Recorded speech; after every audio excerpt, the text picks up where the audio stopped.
couple technical points about how we did things within meetings and discussion facilitation. So we had our two facilitators.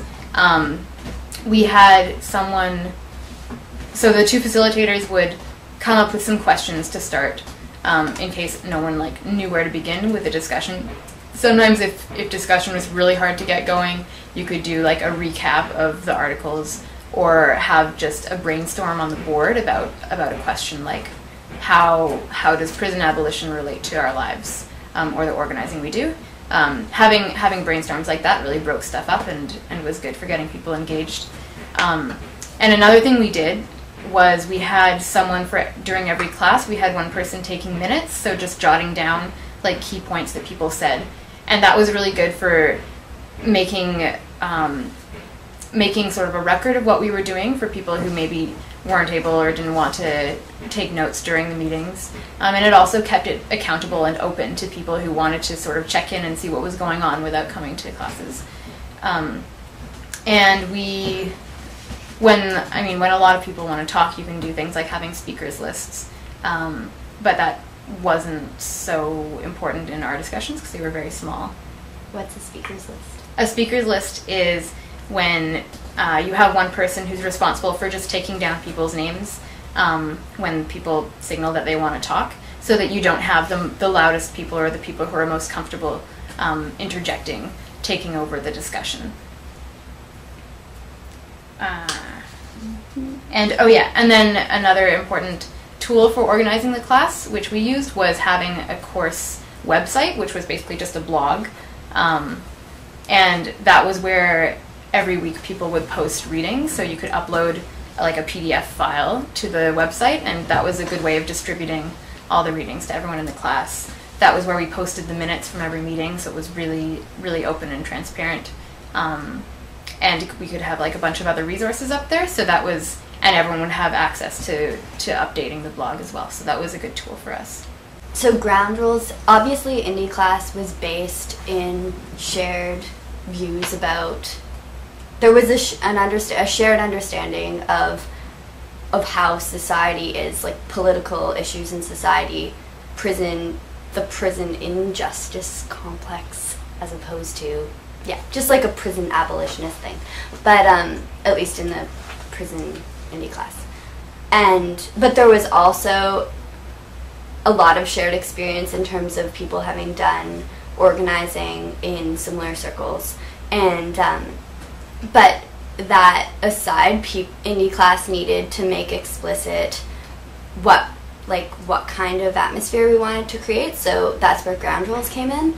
And I would say our main ground rules were accountability, so just being upfront about where we're coming from, what we want to learn and how, and learning how to take up, like Nat said, not to dominate conversations, but to be really aware of what you're saying and how it's relevant, and not speaking just for the sake of it.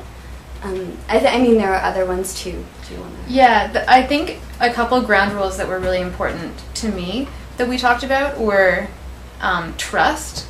We decided we wanted people to attend classes as much as possible, and we wanted people to do the readings, but we decided together not to have an attendance list and not to penalize people for not doing readings and all this stuff.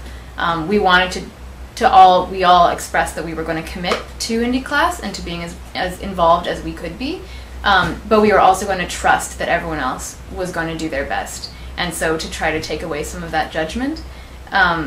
And another principle that some of us talked about was no guilt, which I found really personally important for education in general and for life in general. Was if someone comes to class and hasn't done the reading, you don't need to, we don't need to do check-ins and say, I didn't do the reading, I'm really sorry, and feel really bad about it. It was understood that people have their own reasons for why maybe they didn't do the reading that day, why they didn't come to class that day. And we're going to trust that everyone is doing things in good faith and take away that aspect of guilt.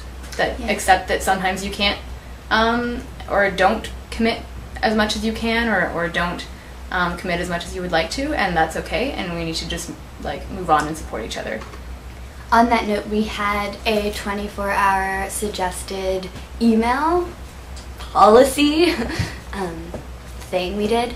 And so if people didn't think that they would be able to come, then they could email like 24 hours in advance or whenever they could and just say, hey, I'm not going to be able to make it to class. They didn't have to say why because we didn't want to go around policing that. And yeah, so I mean, but that really did help in a practical way, because if it turned out that half the class wasn't going to be able to make it, which happened, it didn't happen often, but happened a few times, especially when there were other important things happening, like events or something during Indyclass, then we would be able to plan in advance and not have to waste people's time.